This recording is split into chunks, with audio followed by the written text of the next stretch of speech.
بسم اللہ الرحمن الرحیم۔ السلام علیکم۔ کالم شاہ محلہ فاروقی کے آج ان کا کالم پیش خدمت ہے۔ گائے، گائے کا بچہ، گائے گپ۔ یہ کالم 6 اگست 1997 کو شائع ہوا تھا۔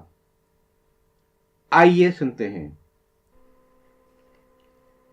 ہمارے بچپن میں بچے ایک پہیلی بجھایا کرتے تھے۔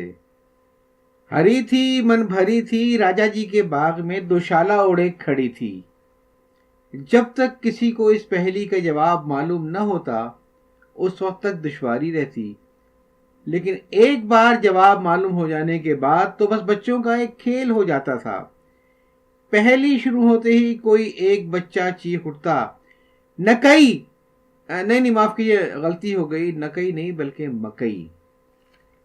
ساتھ ہی کوئی دوسرا بچہ چیختا تھا، بھٹو! نہیں معاف کیجیے، غلطی ہوئی، بھٹو نہیں بلکہ بھٹا۔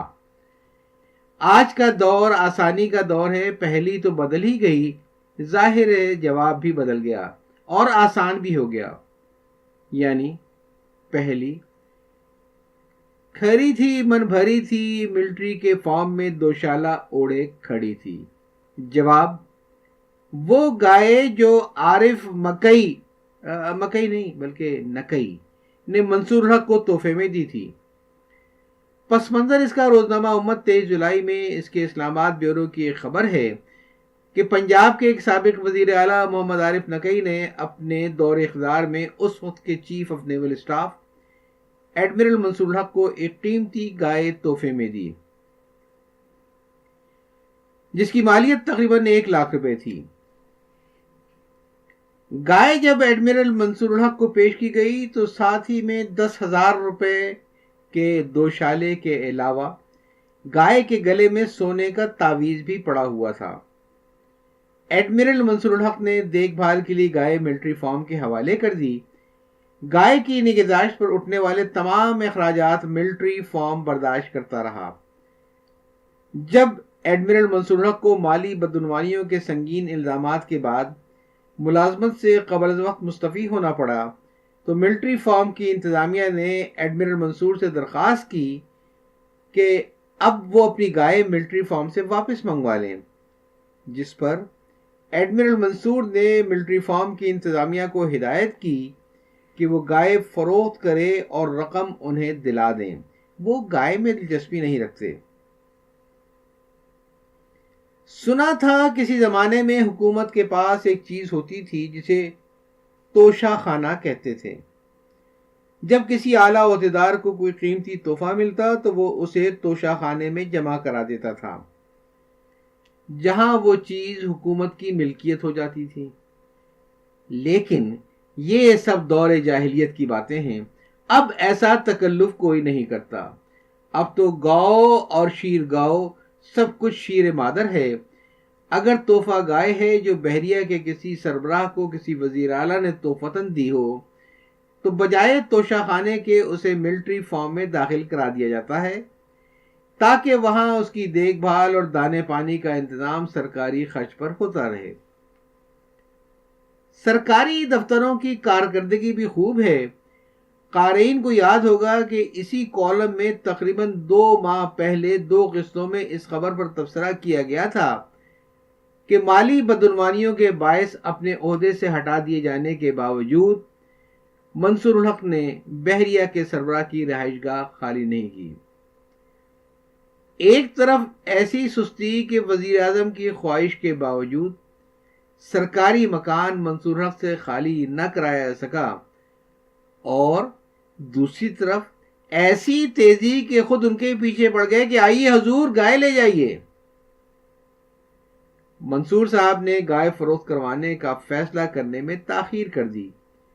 اصولاً انہیں اسی وقت وہ فروخت کر دینی چاہیے تھی جب انہیں نکئی صاحب نے دی تھی، بلکہ بہتر یہ ہوتا کہ نکئی صاحب کے ہاتھ ہی سے وہ فروخت کر دیتے۔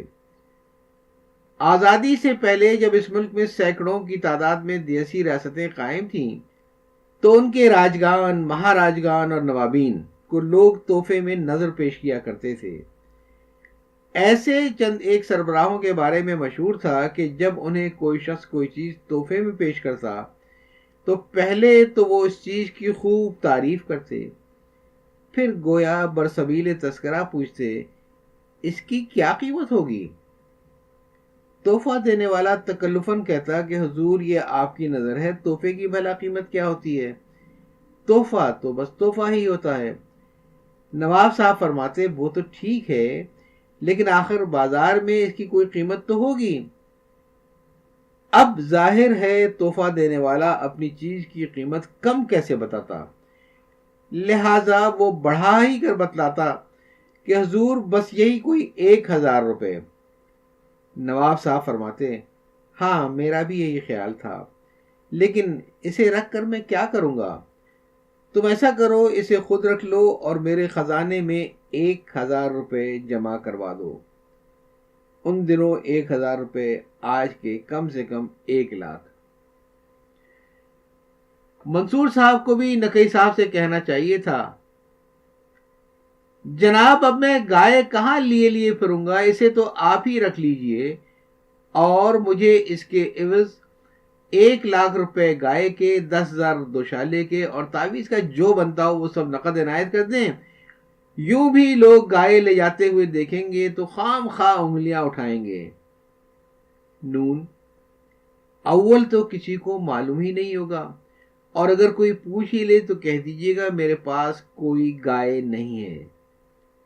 میم راستے پر آ کرے گی تو لوگوں کو تو معلوم ہو جائے گا۔ نون کمال ہے آپ نے غالباً ملا نصر الدین کا واقعہ نہیں پڑھا۔ ان کے کوئی دوست ان کے گھر آئے اور دن بھر کے لیے ان سے گدھا مانگا۔ ملا نے کہا ان کے پاس گدھا نہیں ہے۔ اسی اثنا میں گدھے نے گھر کے اندر سے رینکنا شروع کر دیا۔ دوست نے ملا کی توجہ ادھر دلائی اور کہا کہ گدھا تو بول رہا ہے۔ ملا نے جھنجھلاتے ہوئے کہا عجیب بات ہے، تم ایک ملا کا اعتبار نہیں کرتے اور گدھے کا اعتبار کرتے ہو۔ آپ بھی کہہ دیجئے گا بحریہ کے سربراہ کے مقابلے میں ایک گائے کا اعتبار کرتے ہو۔ میم ٹھیک ہے، اور پھر میں یہ سوچتا ہوں کہ اسے پہنچ کر اسے ملٹری فارم میں بھیج دوں گا، وہاں اس کی دیکھ بھال بھی ہوتی رہے گی اور کچھ دنوں میں لوگ اس کی ملکیت کا قضیہ بھی بھول جائیں گے۔ نون یہ آپ نے صحیح سوچا، بلکہ میں ایک اور صاحب کو بھی مشورہ دوں گا کہ وہ اپنے گھوڑے بھی سرکاری فارم میں منتقل کر دیں۔ میم ان صاحب کو آپ کے مشورے کی ضرورت نہیں ہے، وہ ماشاءاللہ خود بہت ذہین ہے، اور پھر ایسا کر کے تو آپ خام خواہ آگ آئے مجھے مار واری صورتحال کا شکار ہو جائیں گے۔ جب انہیں معلوم ہوگا کہ آپ نے مجھے تحفے میں ایک گائے، میں دوشالہ اور زیور دی ہے، تو پھر وہ اپنے لیے جو توقع قائم کریں گے اسے آپ خود سوچ لیجئے۔ نون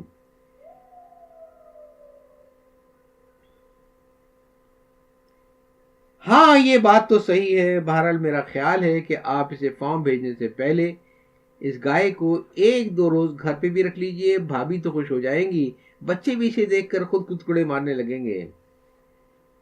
آگے کا حال یوں سناتے ہیں راویان کز بیان کہ جب گائے مٹکتی مٹکاتی مہکتی مہکاتی لچکتی لچکاتی امیر البحر کے دولت قدے پر پہنچی تو اس کی زیارت کے لیے گھر کے تمام لوگوں اور نوکروں چاکروں کا ایک مجمع لگ گیا۔ اس انہماک اور عرقریزی کے ساتھ چاروں طرف سے اس کا معائنہ شروع ہوا، جیسے روایتی شہر میں 6 اندھوں نے ایک ہاتھی کا معائنہ کیا تھا۔ ملا ٹائپ کے ایک ملازم نے یہ کیفیت دیکھی تو خدا کا شکر ادا کرتے ہوئے کہا وہ تو خیریت گزری کہ وزیر اعلیٰ صاحب نے بقر صاحبہ کے گلے میں تعویذ ڈلوا دیا، ورنہ انہیں نظر لگ جانے میں کیا کسر رہ گئی تھی۔ اللہ وزیر اعلیٰ صاحب کو بھی نظر بد سے بچائے، بڑے محتاط آدمی معلوم ہوتے ہیں۔ ادبی مطالعے کے شوقین اور تک بند شاعر ایک دوسرے ملازم نے جب دیکھا کہ ملا جی تو بازی لے جا رہے ہیں تو انہوں نے ایک جذب کی کیفیت میں کہا شاید ایسی ہی کسی بے مثل و بے نظیر گائے کو دیکھ کر غالب نے یا شاید مولانا اسماعیل میرٹھی نے کہا تھا، رب کا شکر ادا کر بھائی جس نے ہماری گائے بنائی۔ اللہ رکھی نامی ایک ملازمہ نے کہا، اے ہائے، گائے کو سب لوگ دیکھ رہے ہیں، اس دوشالے کو کوئی نہیں دیکھ رہا ہے جو گائے کی پیٹھ پر پڑا ہوا ہے۔ ایسا معلوم ہوتا ہے ایک ایک پھول منہ سے بول رہا ہے، 2000 سے کم کا کیا ہوگا؟ تک بند شاعر نے کہا، خدا کا خوف کرو اللہ رکھی، یہ تو نے بھگو کر مارنے کی بات کی ہے۔ اری نیک بخت، 2000 میں تو دکاندار اس کا معائنہ بھی نہ کرنے دے، 25 کہہ دو تو کچھ بات سمجھ میں آئے گی۔ یہ کہہ کر تک بند شاعر نے قدر فخریہ انداز میں ادھر ادھر دیکھا تو بائیں جانب کھڑے خانسامہ پر اس کی نظر پڑی۔ انہیں دیکھتے ہی تک بند شاعر نے کہا، پہلوان تم نے کوئی رائے نہیں دی، بالکل ہی خاموش ہو۔ یہ سن کر خانسامہ کی رگے ظرافت پھڑکی اور انہوں نے تک بند شاعر کے کان کے پاس اپنا منہ لے جاتے ہوئے قدرے پست لہجے میں کہا، میں سوچ رہا ہوں اگر اس جانور کے کباب بنائے جائیں اور بنانے والی واقعی محبت سے بنا دے تو کھانے والوں کے نہ ہاتھ سے چھوٹیں نہ منہ سے۔ یہ کہہ کر خانسامہ صاحب بے نیازی کی مسکراہٹ مسکراتے ہوئے کھسک لیے۔ رفتہ رفتہ جب تمام ملازمین رخصت ہو گئے تو گائے کے قریب کھڑے ہوئے امیر البحر کے کانوں میں کسی طرف سے ایک آواز آئی، میں کہتی ہوں یہ آپ کو کیا ہو گیا تھا؟ آپ اتنا قیمتی دوشالہ گائے پر ڈال کر لیے ہوئے چلے آئے۔